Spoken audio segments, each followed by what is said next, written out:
दिव्या का एडमिशन मुंबई में एक बड़े कॉलेज में हो गया था, लेकिन आपको उस कॉलेज का नाम तो नहीं बता सकता।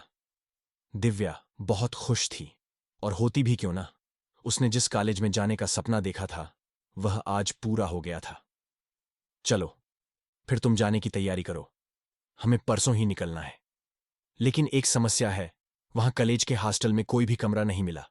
लेकिन तुम परेशान ना हो, मैंने शुक्ला जी से बात की है और उन्होंने एक फ्लैट बताया है, वहां चलकर पता कर लेंगे। अच्छा, अभी तुम जाओ और चलने की तैयारी करो, कहकर पापा बाहर चले गए और दिव्या तैयारी में लग गई। 2 दिनों के बाद वो अपने पापा के साथ शहर के लिए निकली। आंखों में ढेरों सपने लिए वह अपनी मंजिल की तरफ जा रही थी। मन में बहुत कुछ चल रहा था कि वहां पर सब कैसा होगा, कॉलेज में सब कैसा होगा, वहां के फैकल्टी और बहुत कुछ, सब उसके दिमाग में चल रहा था। सफर करके वह अपने कॉलेज पहुंची। वहां पर जाकर उसने एडमिशन लिया और फिर पापा के साथ वही फ्लैट देखने के लिए गई जहां उसे रहना था। 3 बड़े कमरों का फ्लैट था और उसमें 4 लड़कियां और भी रहती थीं जो कि नौकरी करती थीं। दिव्या को वह फ्लैट थोड़ा अजीब लगा, क्योंकि उसकी दीवारें ऐसा लगता था कि आग से जली हुई है, लेकिन उसे तो कहीं रहना ही था। यह सोचकर वहां रहने लगी और उसके पापा वापस घर आ गए। दिव्या वहां रहने लगी। 3 लड़कियां एक कमरे में रहती थीं और एक लड़की अलग कमरे में थी और दिव्या अलग कमरे में थी। सब कुछ सामान्य चल रहा था, कॉलेज में भी सब सही चल रहा था। उसके वहां दोस्त भी बन गए थे। एक दिन वह फ्लैट में अकेले थी, दोपहर का समय था। उस दिन कॉलेज में छुट्टी थी और बाकी की लड़कियां अपने ऑफिस गई थी। तभी डोरबेल बजी। उसने सोचा कि कौन हो सकता है, क्योंकि इस समय तो कोई नहीं आता। फिर उसने दरवाजा खोला। सामने एक औरत खड़ी थी। वह दिखने में बहुत अजीब सी थी और थोड़ी डरावनी भी लग रही थी। उसने कहा, आप दिव्या हो?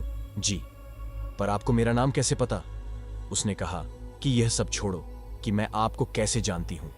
बस इतना जान लो कि यह जगह तुम सबके लिए ठीक नहीं है और तुम सब यहां से चले जाओ। दिव्या ने कहा, लेकिन आप ऐसे क्यों कह रही हैं? आखिर क्या बात है? और इससे पहले आपको यहां नहीं देखा, आप कहां रहती हैं? उसने कहा, मैं यही पास में एक मंदिर है, वहीं पर रहती हूं। और इतना कहकर वह वहां से चली गई। दिव्या थोड़ा सोच में पड़ गई। रात को जब बाकी की लड़कियां आ गईं तो दिव्या ने उन सबको ये बात बताई। सबने बोला, अरे ऐसा कुछ नहीं है, और अपने कमरों में चली गई। लेकिन दिव्या वहीं सब सोच रही थी कि अचानक किसी के चीखने की आवाज आई। दिव्या उठकर बैठ गई और बहुत डर गई। बाहर आकर देखने लगी कि आवाज कहां से आई। उसने देखा कि कोई भी नहीं है और वापस अपने कमरे में चली गई। दिव्या को यह फ्लैट पहले ही अजीब लगा था, लेकिन उसके पास और कोई चारा भी नहीं था। इससे पहले भी उसे ऐसी चीखने की आवाजें सुनाई दी थीं, लेकिन उसने सोचा शायद कोई आसपास रहता होगा। लेकिन आज जब उस औरत ने यह बात कही तो वह डर गई। अब उसे फ्लैट में डर लगने लगा था। उसे ऐसा महसूस होता जैसे कोई है जो हर वक्त उसके आसपास रहता है। उसने बाकी की लड़कियों से यह बात कही, लेकिन सब ने उसका वहम होगा कहकर बात खत्म कर दी। उसने कॉलेज में अपने दोस्त रमेश से यह सारी बात बताई। रमेश ने कहा, ठीक है, मैं पता करता हूं कि आखिर बात क्या है और तुम्हारे लिए दूसरी जगह रहने का इंतजाम भी करता हूं। दिव्या घर आ गई, खाना बनाया, खाया।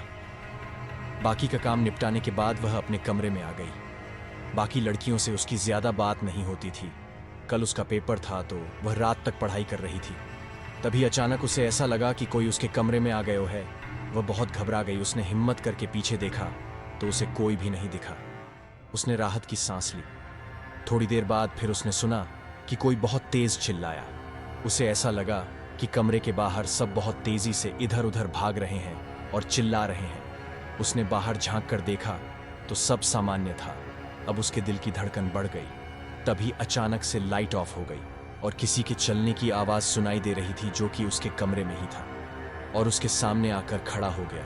वो कोई आदमी था और पीछे से वही लड़कियां थीं जो कि इतने समय से उसके साथ रह रही थीं। वह सब दिखने में बहुत भयानक लग रही थी। सबने आकर दिव्या को कसकर पकड़ लिया।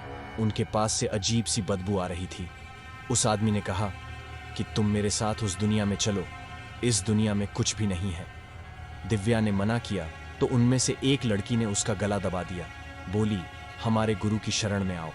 दिव्या ने कहा, कभी भी नहीं, और उसने हनुमान चालीसा पढ़ना शुरू कर दिया और फिर सब गायब हो गए।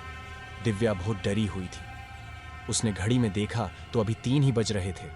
उसने सोचा, ये रात कैसे कटेगी, और वह अब तक समझ चुकी थी कि वह मरे हुए लोगों के बीच में रह रही थी। और उस औरत ने सही कहा था। उसकी आंख लग गई। उसने देखा कि वही आदमी कमरे की दीवार पर उल्टा चल रहा है, कभी इस तरफ तो कभी उस तरफ, और बहुत भयानक है। उसने फिर हनुमान चालीसा पढ़ना शुरू किया। जैसे तैसे रात कटी। वह सुबह उठी और सीधे उस फ्लैट से बाहर निकल आई। उसने देखा कि आसपास घना जंगल है और वहां पर कोई भी नहीं रहता है। वह भागकर सीधे रमेश के घर पहुंची और रात वाली घटना उसको बताई। रमेश ने कहा कि मैंने पता किया तो पता चला कि जहां पर तुम रहती हो वहां पर एक हॉस्टल था जिसमें बहुत सालों पहले आग लग गई थी और उसमें 4 लड़कियां और एक आदमी बुरी तरह जल गए थे और तुरंत ही मर गए थे। तभी से उनकी आत्मा भटकती रहती है और वहां पर कोई फ्लैट नहीं है। भगवान का शुक्र है कि तुम सही सलामत आ गई। जब तक तुम्हें कहीं रहने की जगह नहीं मिलती तुम यहीं रहो। मैं बाहर से तुम्हारे लिए कुछ खाने को लेकर आता हूं। कहकर वह बाहर निकल गया। जब वापस आया तो अंदर कमरे में देखकर चौंक गया। उसने देखा कि दिव्या सोफे पर पड़ी है। वह मर चुकी है और उन सब की दुनिया में जा चुकी है। तो दोस्तों, आज की वीडियो में बस इतना ही।